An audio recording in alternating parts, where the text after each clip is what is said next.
Influencing popular culture, politics, and everything in between. The local station takes you ringside as we discuss the crazy world that is professional wrestling. This is Going Ringside with the local station. Hello there, and thank you for joining us for another episode of Going Ringside. I am your host, Scott Johnson. We continue to grow. Please keep telling your friends about the show. You know, what fascinates me about our show is I've been asked by so many people, I don't understand why you guys aren't bigger.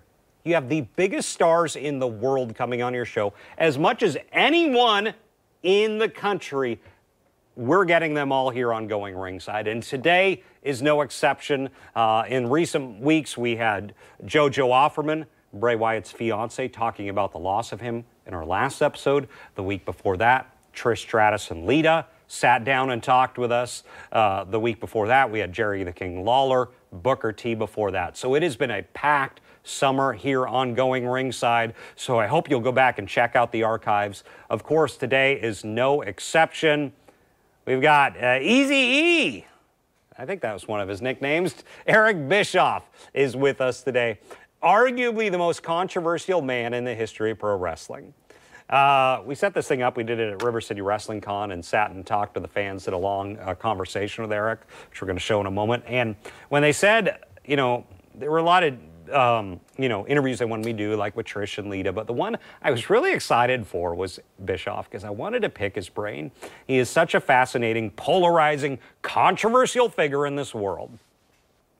And he has remained that for roughly 30 years. He has been one of the main fixtures in pro wrestling, and everything he does breeds controversy. In fact, his book was Controversy Creates Cash back in the day. I remember reading in a bookstore. It was a very enjoyable read. Because as you know, Eric Bischoff was kind of, as I think he said, a third-rate announcer for WCW back in the day. When they were trying to figure out, how do we compete with the World Wrestling Federation? How do we go head-to-head with them? And he's working for Ted Turner. Ted Turner owns the company. Ted Turner was never really hands-on in pro wrestling. He just kind of was the owner. But, you know, what do you guys need to compete? And he decided to take a chance on this Eric Bischoff guy. I think Eric's background was in sales. I mean, prior to that, you had guys like Bill Watts. You had guys like Ole Anderson. You had old-school wrestlers booking WCW. And it did okay, but it could never really go to the next level. It could never really be a direct competitor with WWE, WWF at the time. It still seemed like that Southern wrestling company with Ric Flair that wasn't just as big as WWF was. Bischoff changed that. So Ted Turner gives the reins over to Eric, and Eric takes over WCW. And they're like, and Eric's told this for years, for decades, famously, you know, how can you compete with WWF? And he just shot the moon, told Turner, give me Monday nights. And the Monday Night Wars began. Monday Night Raw previously had been primetime wrestling and had been running on Monday nights for WWF on the USA Network for years and years and years. It was the flagship primetime show in the world of pro wrestling. Nothing competed with it. And then they were Monday Night Raw starting in '93, and that was the main show for wrestling in America. And then in '95, I want to say, WCW makes this huge announcement.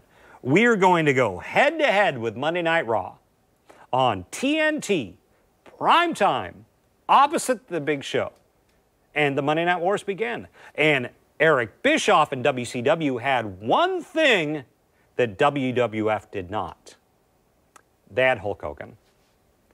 Bischoff had been involved, I want to say, in the hiring of Hulk Hogan after he left the World Wrestling Federation, and Hogan was doing movies, but they lured him back into wrestling. And then very famously, and I think the beginning of this week is the 28-year anniversary of that famous bash at the beach with Eric Bischoff's most consequential decision ever, to take Hulk Hogan, the babyface, white meat superhero, face of wrestling for a decade, more than a decade, and have him turn his back on the fans and tell him to, quote, stick it. and make Hulk Hogan a bad guy. Still to this day, probably argued is the most consequential thing to ever, singular event to happen in the world of pro wrestling. To take your guy that the entire industry was built around as this just red meat, red, white, and blue, love him, and have him turn his back and become a bad guy. It changed the world overnight. It's why Eric Bischoff hosts his show, his podcast right now on Conrad Thompson's setup called 83 Weeks. He beat WWF for 83 weeks on Nitro because they had Hulk Hogan, and he was a bad guy, and they had the NWO with Hall and Nash, and WWF couldn't keep up. Bischoff was the reason for this. Bischoff pushed the envelope. Eric Bischoff changed the industry. But along the way, he made a lot of enemies, and he made a lot of controversy, and he made a lot of cash.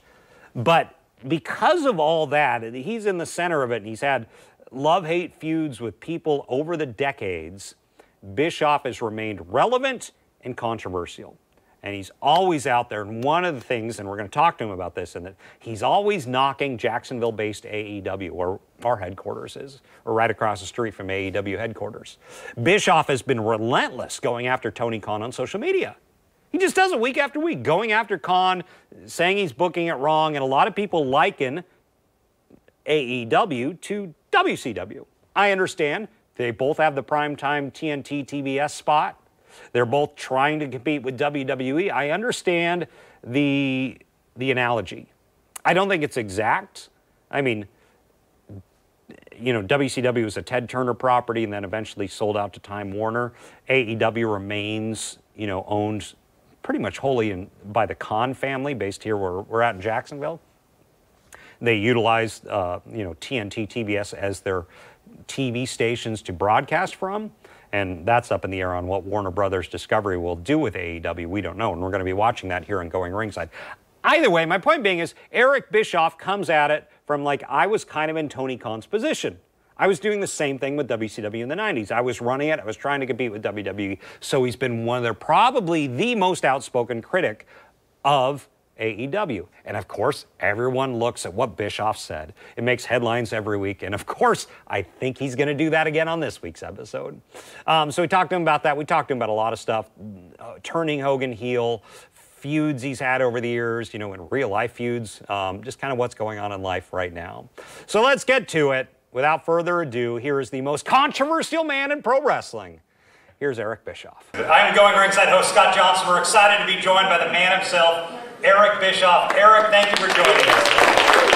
It is a pleasure to be here. Thank you. Ryan from, is it Wyoming? Am I right in that? Yeah, I live in Cody, Wyoming, which is about 50 miles east of the east entrance of Yellowstone National Park. And I drive 2 hours to get to Billings, Montana, because that's the only place I can get a flight that may be on time. So yeah, I fly out of Billings, but I live in Cody, Wyoming. Have you always been in Wyoming, or was this like a post-Nitro type thing? Well, I built a house there in '97, and we used it as kind of a summer home, because our kids were in school and all that. But once our kids got out of school and went in their own directions, my wife and I just decided we got to pick one place we want to live. Where do we want to live? And we picked Cody, Wyoming. Well, I thought of starting this by going back to the 90s, but The Rock is kind of doing that for us with a new documentary that's out. And we love him for it. Yeah, I want to get your thoughts on this new Fall of WCW documentary that has just really in the last few days come out. Yeah, time will tell. The first episode was interesting. Didn't really learn anything new.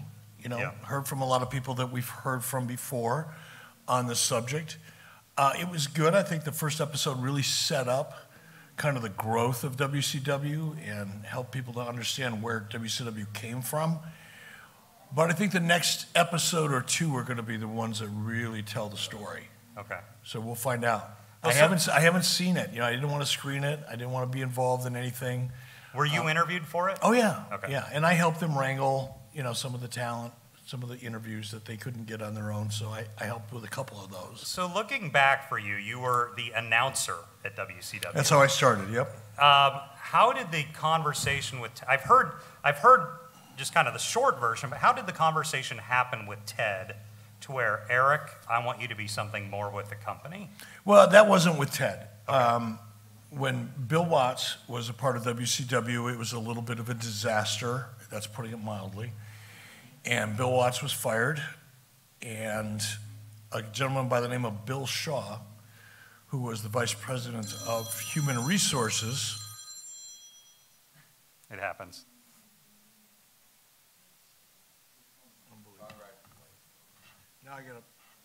Now we got to figure out the microphone. I've done this like every time. Oh, hang on. Sorry. I've done this like 10 times now. There you go. You got it. You got the skills. I got the skills. Bill Shaw was the vice president of human resources. He's the one that hired me to be the executive producer. He was interviewing a number of different people for that role. And I got the job, obviously. And then from executive producer, I just kind of ate my way up the food chain, so to speak. And then Hogan comes in. Was that you? Was that pre-you? So how did the Hogan conversation happen? Hulk was filming a TV series called Thunder in Paradise. Thank you all very much. Classic TV show, right? I enjoyed it. Whew. You're easily entertained. Easily entertained. But Hulk was there filming that, and I was at the Disney MGM Studios filming WCW.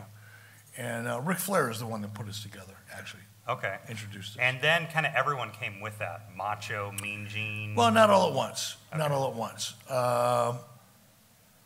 Mean Gene was first. Mean Gene was there before Hulk.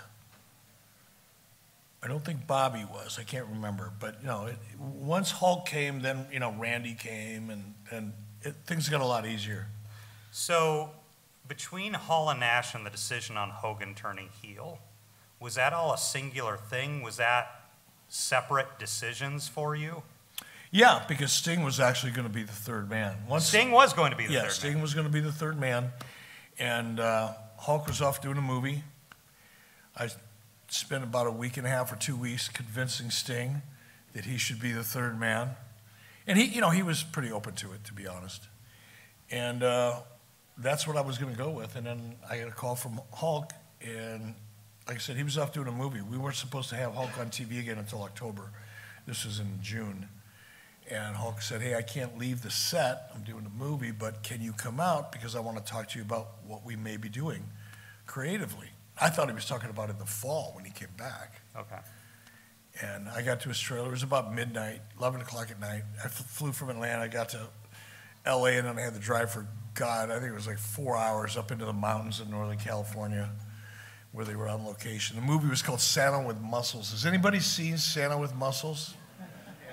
There's a reason. Oh, who saw it? Raise your hand. Oh, we got two. Awesome. But he was up doing that movie, and I flew out to L.A., like I said, drove up to where he was on location. I got to his trailer about midnight. I was beat. I've been flying all day, and I go into his trailer, and he's got a case or two of beer on ice, and he's got a big box of Cuban cigars sitting on the table, and he's smoking one. He says, grab a beer, grab a cigar, let's talk. So I was like, sure. I'm thinking we're going to talk about Halloween Havoc or Starrcade or something. He sat back and he said, so who's going to be the third man? Because we'd already Everyone knew there was going to be a third man. There was going to be a third man. Okay. I knew it was going to be Sting, but I didn't tell anybody. I didn't want anybody to know. So I didn't want to lie to him, but I didn't want to tell him either. So I just said, well, who do you think it should be? And he said, you're looking at him, brother. I went, whoa, okay. Got a new game here, but that's fun. That's fun. Were you okay with it originally? I mean, you probably had your mind set one way. No.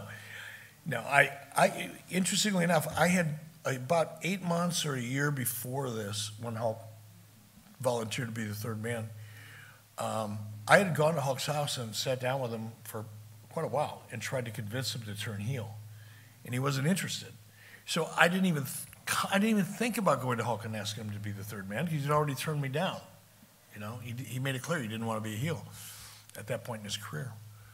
So I didn't even think about Hulk, but went right to Sting. But once Hulk threw his hat in the ring, now I had to go back to Sting and say, thanks for deciding to do this, but we're going in a different direction.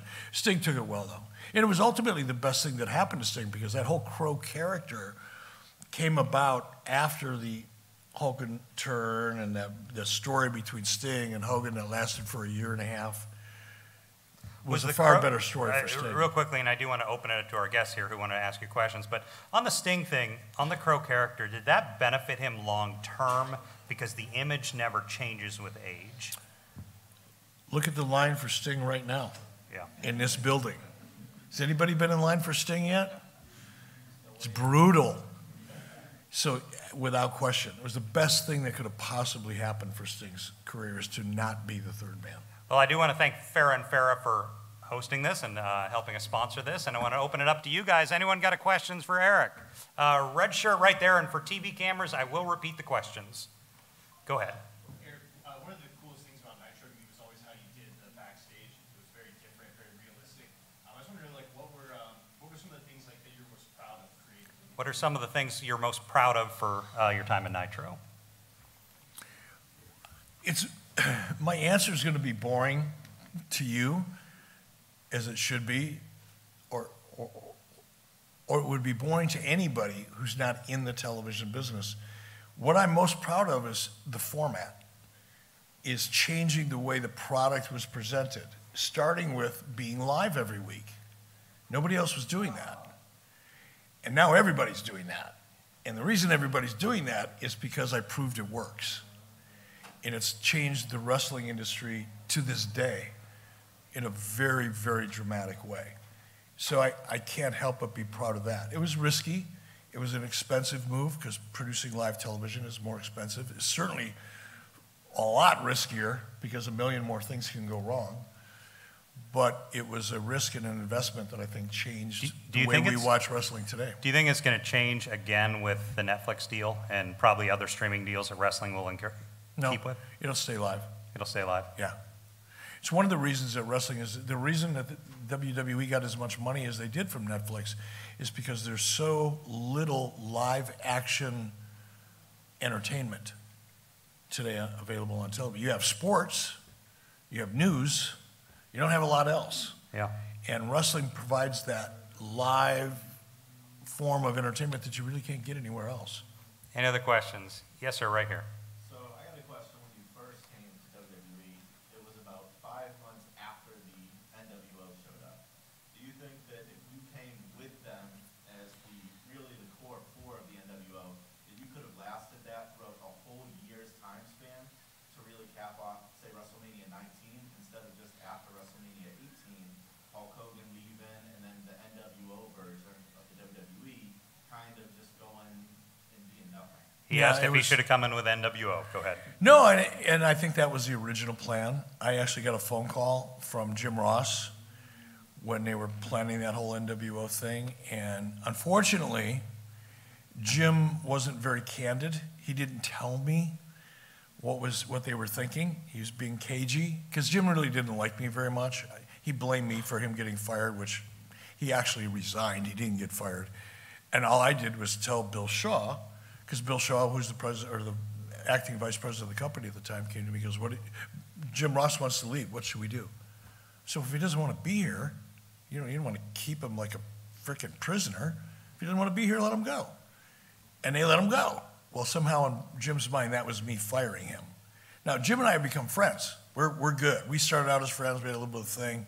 We're fine now. But at that point in time, Jim Ross was not happy that Vince wanted to bring me into WWE. But Jim Ross was the head of talent relations. So this was like on a 1st or 2nd of July, I believe. Now, again, I was living in Wyoming. I have friends and family that come from all over the United States every summer for the 4th of July. 4th of July is my wife's birthday. 4th of July is the 4th of July.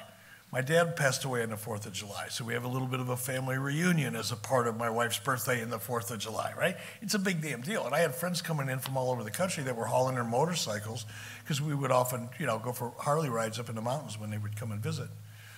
So I get a phone call from Jim just a couple days before the 4th of July, and he was very vague. He said, yeah, the boss would like to bring you in maybe a Monday, bring you into Raw, sit down, talk to you, maybe see if you want to do some TV. This is like on July 1st. On July 4th, I got a house full of guests. They're already on their way. Half of them are driving. So I said, Jim, exactly what are you thinking? He said, well, we don't really have it figured out yet. We're just going to think about it and just want to see what you're feeling. I said, well, Jim, I can't. I got a house full of people coming, and the truth is, I gained so much weight. You know, I'm naturally about $190. I was probably 235, 240, and I'm a small bone, small frame guy. So when I gained 20 pounds, I looked like I gained 40. I was not ready for TV, but I was pounding beer and eating burgers and having a blast. So I passed. I said, nah, I'm just not feeling it. I'm good. And I turned them down. So I think to answer your question in a long-winded way, I think number one, had Jim told me what they were thinking, I would have explained it to my friends and family. I would have done it.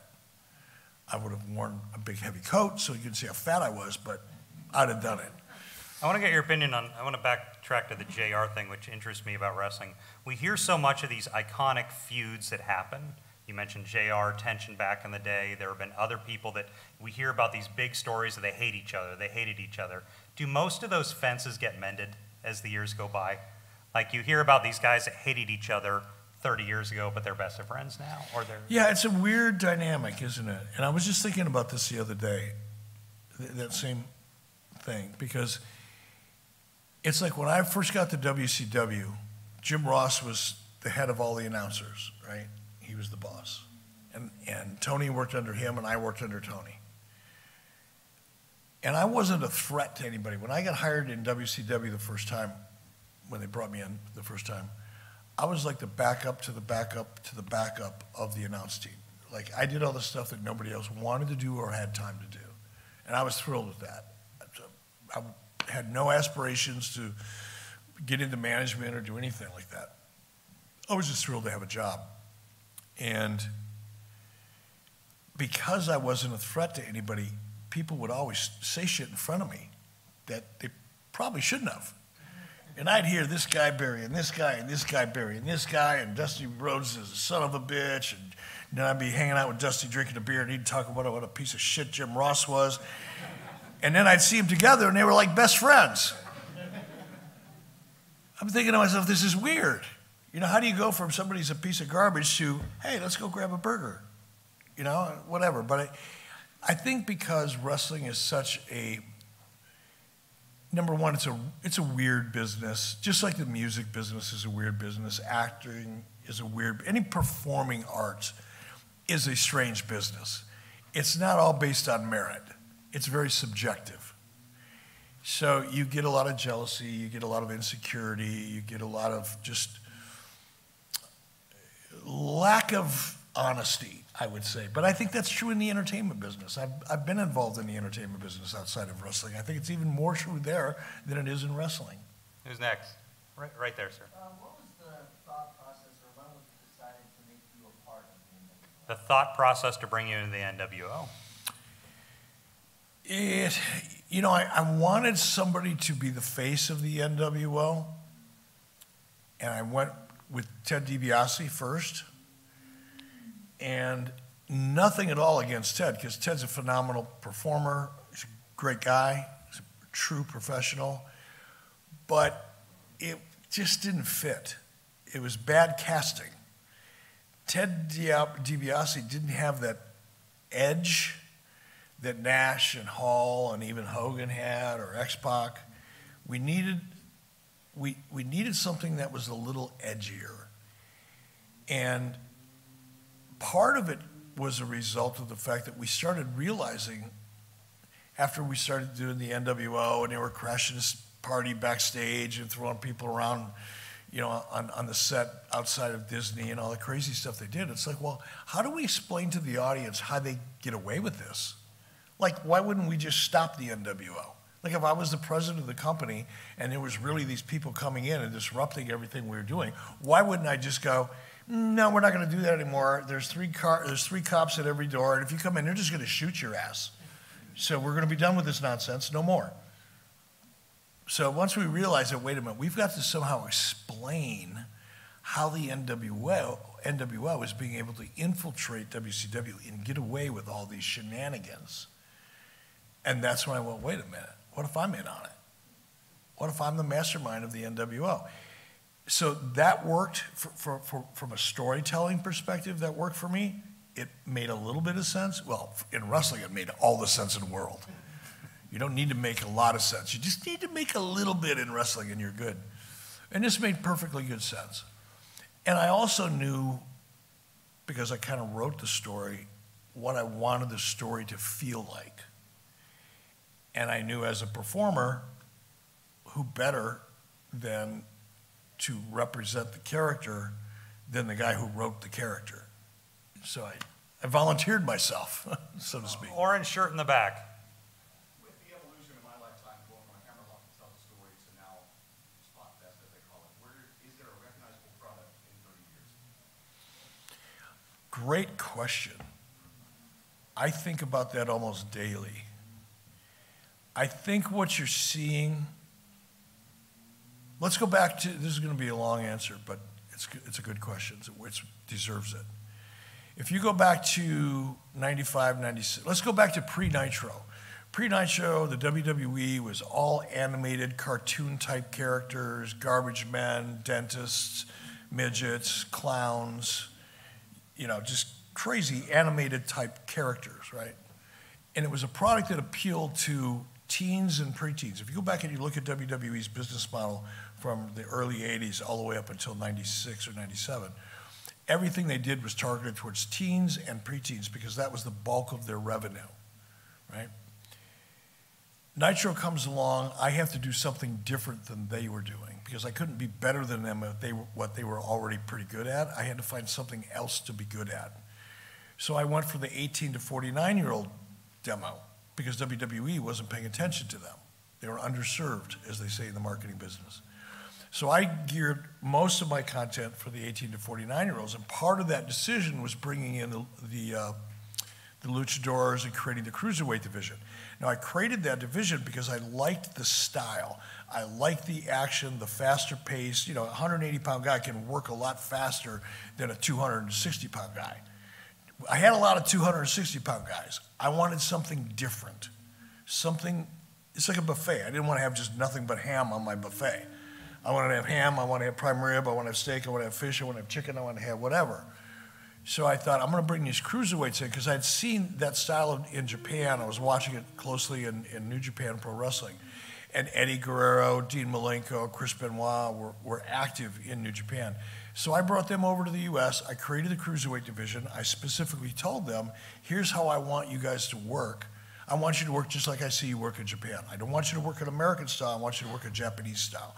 I want to see more of that high-flying kind of junior heavyweight action that we would see in New Japan back in the 80s and 90s. So they came in and they presented that. And then we brought in the Mexicans, right? The luchadors, and Rey Mysterio, and Cyclope, and all the great Mexicans we brought in. And that had a dramatic impact on wrestling. In fact, I think it was one of the reasons why Nitro became as successful as it was because of the Cruiserweight Division. That style kind of started taking over for the next 15 years. Now all of a sudden you see 220-pound guys trying to do what 160-pound guys are doing. Everybody's trying to outspot the next guy and show everybody how athletic they are, which is kind of cool, except that in the process of evolving, if you want to use that word, into that style of wrestling, they did it at the expense of any story or character work. It's literally like going out and watching floor exercise gymnastics in an Olympic competition. And I don't mean that to sound like such a criticism, but it is what it's like. I would say when I watched the luchadors early, particularly in that first hour of Nitro, it seemed like that the producing was mainly, they were a lot of the first hour. I didn't see storyline. I saw matches, I saw them. Yep. They were coming down, they were going to wrestle, but I didn't have a backstory there. Well, it was hard to have a story because, number one, most of them didn't speak English. Yeah. So you got that. Was there a talk of managers there? I want to say like Sonny Ono may have done some. Well, Sonny didn't speak Spanish, but he tried. But they brought in others like Ultimo Dragon, I want to say. Yeah.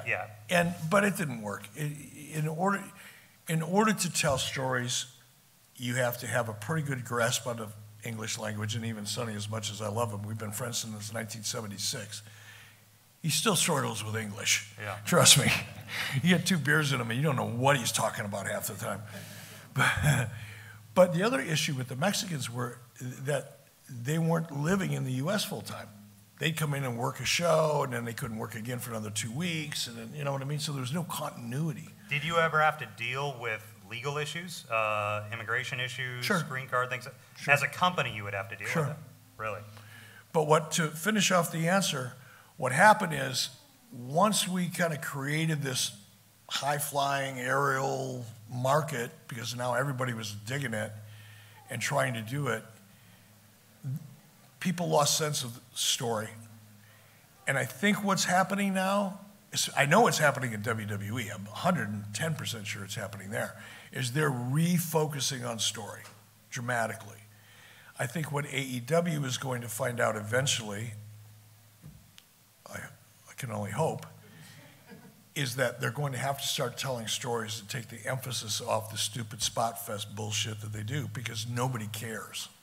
And it's not just my opinion. At first I thought it was just my opinion. You know, I'm 69 years old. Hell, I grew up watching wrestling when wrestling was a lot different. I produced wrestling when I was in my 40s. And everybody accused me back then in my 40s when I launched Nitro and brought in the luchadors and created the NWO. Oh, you're killing the business. It's never going to be the same. Oh, my God, you're killing it. Business will never die. It will go back to being a storytelling format, much more so, at least in AEW than it is now. And anybody that wants to succeed is going to have to recognize it. It's no different than any other form of freaking entertainment. I don't know why it's so hard for people to understand. I don't care if it's a movie, if it's a TV comedy, if it's a TV drama, if it's a TV mystery, if it's a freaking book. Hell, if it's a 30-second My Pillow commercial with Mike Lindell, everything tells you a story. And if you want people to pay attention, there has to be a story. There has to be a reason for me to care why I want to see somebody win. I have to identify with that person. I almost, you know, as a producer, I try to create characters and write stories, or I did, I should say, that the audience relates to and they live vicariously through the character. That's what works in every form of entertainment since the beginning of entertainment time. When cavemen were drawing pictures on the walls of their caves with the sticks that they cooked their meat over that they just hunted, and they drew pictures of the hunt, stories have human beings have always told stories. It's how we relate. You mentioned AEW. I deal with the Khan family a lot working in Jacksonville media because that's where they're based up the road from us. A lot of us deal with them. You and Khan, it seems, based on wrestling media, back and forth. Your thoughts on the company as it stands now? You're saying, obviously, more storyline-based storytelling. The company is a vanity project. Okay. It just is what it is. And there's nobody that can be honest with themselves and argue that point. There's nothing happening in AEW that points to business.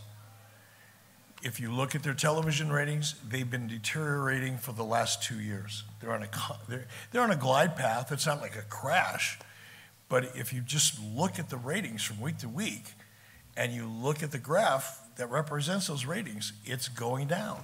If you look at the house show or the attendance for Dynamite and Collision and what's the other one, Rampage, yeah. They're having a hard time drawing 3,000 people to a live television production. Do you think they can ever get anywhere near brand awareness that WWE is? That's impossible, No. It seems like. Not the way they're doing it. Yeah. I did it with WCW. I overtook WWE, and I was head-to-head with them. It's not that it's impossible.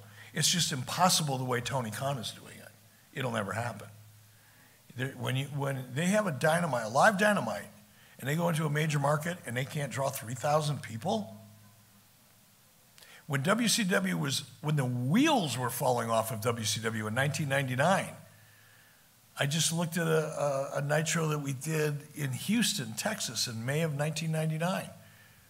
As bad as things were, we had 18,000 people in the arena. We had millions of people watching the show on television. When it was horrible, that's how much success we had.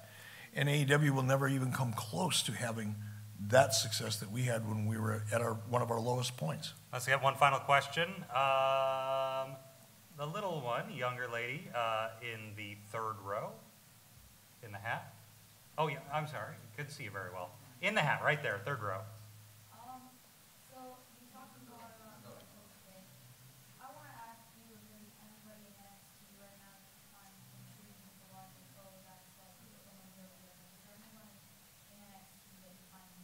Anyone in NXT that you find intriguing, and if not, maybe broader in the industry right now? Well, I don't watch a lot of NXT, to be honest. I have a wife that I've been married to for 40 years. So when I say I want to watch 3 hours of Monday Night Raw, 2 hours of NXT, and 2 hours of Dynamite, I know I may throw in a Collision or a Rampage in there, you know. She gets a little hot. So I don't watch a lot of wrestling. I'll tune in if I hear something's going on that I want to, see. I do DVR things so I can go back and watch in case I have to comment it on my podcast. 83 weeks, yes. 83 let's not weeks. forget to plug, Yep. Wherever you get your favorite podcast. But when Braun Breaker was in NXT, obviously I was really excited about Braun because I know his dad and is good friends with his dad. He's amazing. He's going to be a superstar. Another 2 years, you'll be hearing a lot about him. But other than that, to be really honest with you, I don't watch a lot of it.